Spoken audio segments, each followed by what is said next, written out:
Olá, meus amores. Essa aula nossa é sobre o capítulo 10, tá? Sobre ciclo de divisão celular. Essa aqui é a nossa aula do nono ano de biologia. Eu vou começar falando para vocês sobre o que é o ciclo celular. Ele é um conjunto de acontecimentos que acontecem ao longo da vida da célula, tá? Então, tudo que a célula faz enquanto ela estiver viva, porque vocês sabem que ela é a unidade básica da vida, né? Então, é considerado o ciclo celular. Acontece também a divisão do ciclo celular, tá? Porque o ciclo celular é dividido em duas fases distintas. A mitose, que é a fase da célula em que ela vai estar se dividindo, então é a fase de divisão celular. E também a intérfase, que vai ser o período entre duas divisões celulares sucessivas, tá? Então a intérfase será o período em que a célula não vai estar se reproduzindo, não vai estar se dividindo, e a mitose vai ser o período em que a célula vai estar passando por divisão celular. O ciclo de vida celular da célula é basicamente este, onde terá as fases G0, G1, intérfase, fase S, G2 e a fase da mitose, que é onde vão acontecer as divisões celulares. Nós vamos ver daqui a pouquinho, tá certo? O ciclo celular são essas fases que eu falei para vocês agora. E a mitose vai passar, que é a divisão celular, vai acontecer quando a célula passar por diferentes fases, como a intérfase, que vocês já sabem que é quando a célula não está se dividindo. Depois vem prófase, prometáfase, metáfase, anáfase e telófase, tá ok? Na divisão do ciclo celular, as células vão passar a maior parte de seus ciclos em intérfase, tá ok? Ou seja, sem estar se dividindo. No início da mitose, vai acontecer a divisão do núcleo e, em seguida a essa divisão, na maioria das células vai acontecer também um processo chamado citocinese. Citocinese é o processo em que a célula divide o seu citoplasma, tá ok? Nem todas as células fazem o processo de citocinese, mas a maioria das células, quando estão se dividindo, realizam sim o processo de citocinese. As fases da intérfase são divididas em períodos. O período G1, nele vai acontecer uma maior atividade metabólica, onde vai acontecer a transcrição do DNA em RNA e depois a tradução de RNA para proteínas. O período S, nele vai acontecer a duplicação do DNA ou formação das cromátides irmãs, onde vai acontecer a duplicação de DNA para DNA. E o período G2 vai ser o preparo para entrar em divisão celular. Calma, meus bens. Nós vamos ver agora cada período separadamente, com cuidado para que vocês consigam compreender cada um deles. A fase G1 vai ser a fase que vem antes da duplicação do DNA. Nela, a célula vai começar a aumentar o seu volume, tá? E o metabolismo celular vai ocorrer normalmente com a produção de RNA, de ribossomos e de proteínas e também de outros componentes celulares, tá? Então, a G1 vem antes da duplicação do DNA. A fase G0, que vem depois da G1, não vai receber estímulos para prosseguir o ciclo celular. E ela pode permanecer assim por tempo indeterminado. Então, pode ficar lá paradinho na fase G0, certo? A célula pode a qualquer momento retornar à fase G1, certo? E em seguida iniciar o processo de divisão celular. Então, ou a célula permanece na fase G0, fica lá sem se reproduzir, sem dar continuidade ao seu ciclo de divisão celular, ou ela vai retornar à fase G1 para dar continuidade e assim realizar a reprodução celular. A fase S vai ser a etapa em que vai acontecer a duplicação do DNA, certo? Esse DNA será feita uma cópia desse DNA e a célula vai se preparar para distribuir seus cromossomos para as células filhas na divisão celular. A fase G2 vai ser o intervalo entre a duplicação do DNA, que é a fase S, e o início da divisão celular, que é a fase G1. Nele, continua ocorrendo a síntese de proteínas que teve início na fase G1 e também a síntese de outras moléculas essenciais à divisão celular. Só para lembrar em relação ao ciclo celular, nós temos aqui o G1, que é a fase de crescimento, né? Que é quando essa célula vai começar a aumentar o seu volume, aumentar o seu tamanho. Nós temos a fase G0, que é aquela fase em que essa divisão vai estar em pausa, né, digamos assim, podendo retornar à fase G1 a qualquer momento. Temos a intérfase na fase S, que é quando vai acontecer o crescimento e duplicação do DNA. Logo após vem a fase G2, que é onde vai ocorrer o crescimento e preparação final para a divisão celular, para que ocorra a fase M ou a fase da mitose, que é quando realmente essa célula vai duplicar o seu DNA, vai dividir-se, formando duas células idênticas e, por fim, realizando a citocinese na maioria das células, que é quando a célula consegue dividir o seu citoplasma e, por fim, se transformar em duas células idênticas. Como esse processo é bastante complexo, sempre vai acontecer pontos de checagem entre um processo e outro. Como assim, professora? A célula ela vai checar se a reprodução da célula, se a duplicação dessa célula está acontecendo de forma correta. No ponto de checagem G1, a célula analisa se houve realmente aumento do volume, se o meio é apropriado para que haja aquela divisão celular e se o DNA foi danificado. O ponto 2, ou ponto de checagem G2, nele ele vai analisar se o DNA foi danificado, se a célula aumentou de volume e se o meio é apropriado. O ponto de checagem M, que é o ponto de checagem da mitose, vai analisar a formação e adesão do fuso mitótico foram normais, ou seja, deu tudo certo, a célula está pronta para fazer a citocinese. Caso contrário, essa divisão celular vai ser, como eu posso dizer, eles vão consertar o que deu errado para que haja a correta divisão celular, tá certo? Então, tudo na célula é bastante controlado e analisado para que saia tudo corretamente como planejado. Há uma classificação, certo, das células de acordo com o potencial de duplicação e o tempo de vida das células. As células são classificadas em lábeis, estáveis e permanentes, tá ok? As células lábeis são aquelas que vão se dividir com bastante frequência, então constantemente as células estão se dividindo. Essas células que se dividem constantemente são classificadas como células lábeis. E elas apresentam, por consequência, um ciclo de vida muito curto, pelo fato de estarem se dividindo várias e várias vezes. Um exemplo são as células da epiderme da pele, tá? Que são células lábeis. Elas têm pouca especialização, menor tempo de vida e uma grande capacidade de divisão. Então, as células que estão se dividindo com frequência são classificadas como células lábeis. As células estáveis, já dá para imaginar o que elas fazem, né? Elas vão manter um ritmo constante de multiplicação em intervalos que podem durar meses ou anos.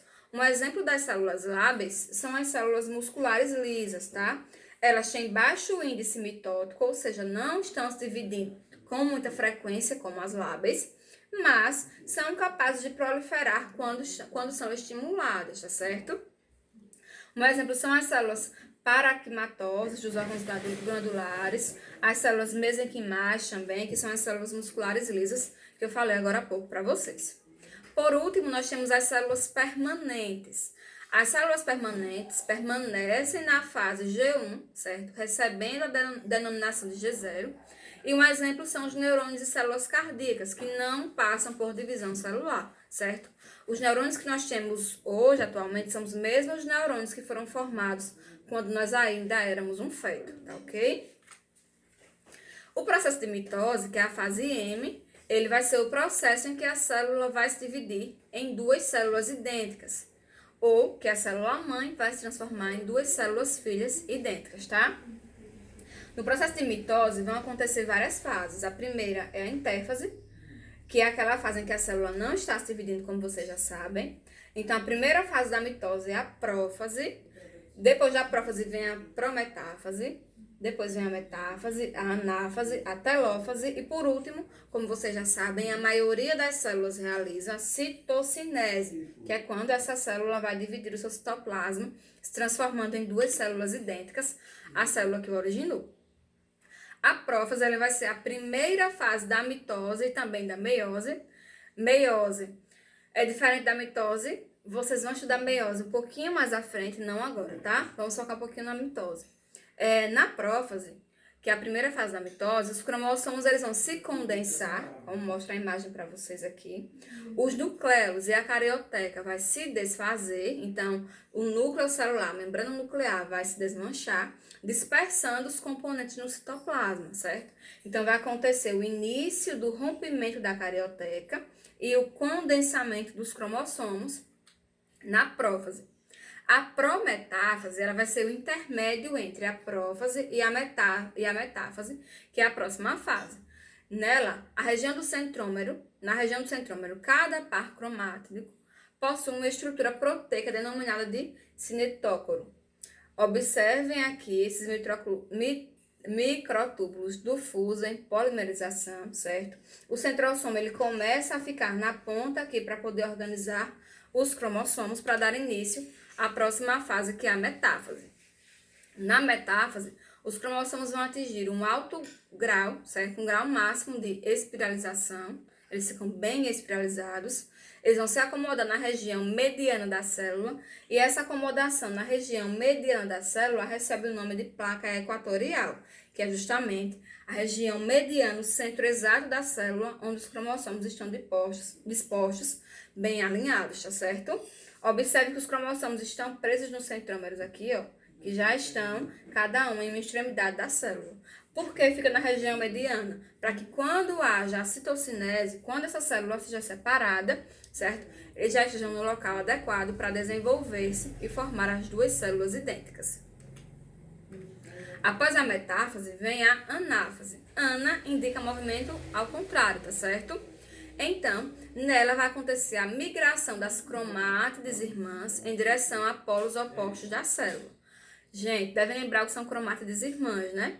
Que são aquela duplicação que houve no cromossomo. O cromossomo estava alinhado, estava preso aqui em várias partes das cromátides irmãs e elas serão separadas na anáfase, porque cada uma vai ser puxada para um polo oposto da célula, tá certo?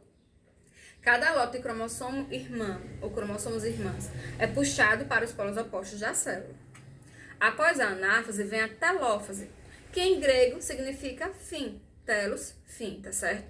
Ela é a última fase da mitose, é o final da mitose, e nela vai acontecer a descondensação dos cromossomos, a reorganização do núcleo e também a reconstituição das organelas celulares, além da reconstituição também da carioteca, que é o núcleo celular. Com a descondensação, os cromossomos retomam sua atividade de produção de RNA. Então, aqui vai ter fim a mitose, vai ter fim a divisão celular, para que aconteça a citocinese. Vocês sabem que a citocinese acontece na maioria das células, tá certo? Por exemplo, as células musculares não realizam citocinese. É por isso que as células musculares podem apresentar mais de um núcleo. A citocinese vai acontecer na célula animal de fora para dentro, como se fosse um estrangulamento, tá certo? E essa célula vai ser partida em duas. É chamada também de citocinese centrípeta, porque ocorre de fora para dentro, como mostra a imagem aqui, ó. Depois que a mitose finalizar, depois da telófase, quando a mitose finalizar, na zona equatorial da célula, um anel de microfilamentos vai contrair a membrana plasmática aqui no centro. À medida que o anel vai se contraindo, vai empurrando a superfície da célula para dentro até elas se individualizarem em duas células filhas, que são as duas células idênticas, para que assim aconteça a divisão completa, a divisão celular e realmente tenha no final duas células. No caso da citocinese nas células vegetais, vai acontecer um pouco diferente, tá? Nela não vai acontecer estrangulamento, não vai ser de fora para dentro. Por quê? Porque a célula animal, ela não tem parede celular. Já a célula vegetal tem parede celular, então não teria como fazer o estrangulamento de fora para dentro, tá certo? Então, devido à rigidez da parede celular, um conjunto de vesículas derivadas do complexo de Golgi, tá? Que é uma organela da célula vegetal, vai se alinhar na região central, certo? Dessa célula. Após a fusão, ela vai formar a membrana plasmática no meio da célula vegetal. E, por sua vez, essa membrana vai levar à formação da lâmela mediana entre as células filhas. Então, vai ficar uma paredezinha, tipo um murozinho ali dentro daquela célula vegetal, logo após a mitose, logo após a última fase da mitose, que é a telófase. Posteriormente à criação dessa lâmela, vai acontecer a formação das paredes celulares de cada nova célula, que vai crescer, certo? Da parte central para a periferia, como mostra a imagem aqui para vocês. Terminou aqui a mitose, terminou a divisão celular dela, nós viemos aqui, onde vai criar essa placa celular bem no centro, como está aqui na imagem mostrando para vocês, ó. Criou essa placa aqui, criou a membrana plasmática, vai criar também a parede celular e a célula vai se separar de dentro para fora. Então, em relação à citocinese, já vai haver uma diferença entre a citocinese na célula animal e a citocinese na célula vegetal. Enquanto na célula animal a citocinese acontece de fora para dentro, na célula vegetal vai acontecer de dentro para fora, tá certo? Por último, nós temos aqui a divisão celular nos procariontes. Como os procariontes são seres que não têm um núcleo delimitado por uma membrana, não tem carioteca, a divisão dessas células é bastante rápida e bastante simples, digamos assim. Ele vai apenas duplicar o seu material genético, duplicar o DNA, tá certo? Vai separar os cromossomos e já vai dividir-se em duas células idênticas. É por isso que os procariontes eles conseguem se reproduzir tão rápido, porque é muito mais simples a reprodução dessas células, a divisão dessas células, do que as divisões das células eucarióticas, animais e vegetais, tá certo? Meus amores, nossa aula vai finalizar por aqui. Espero que todos se cuidem, estudem bastante. Um cheiro e até a próxima. Tchau, tchau.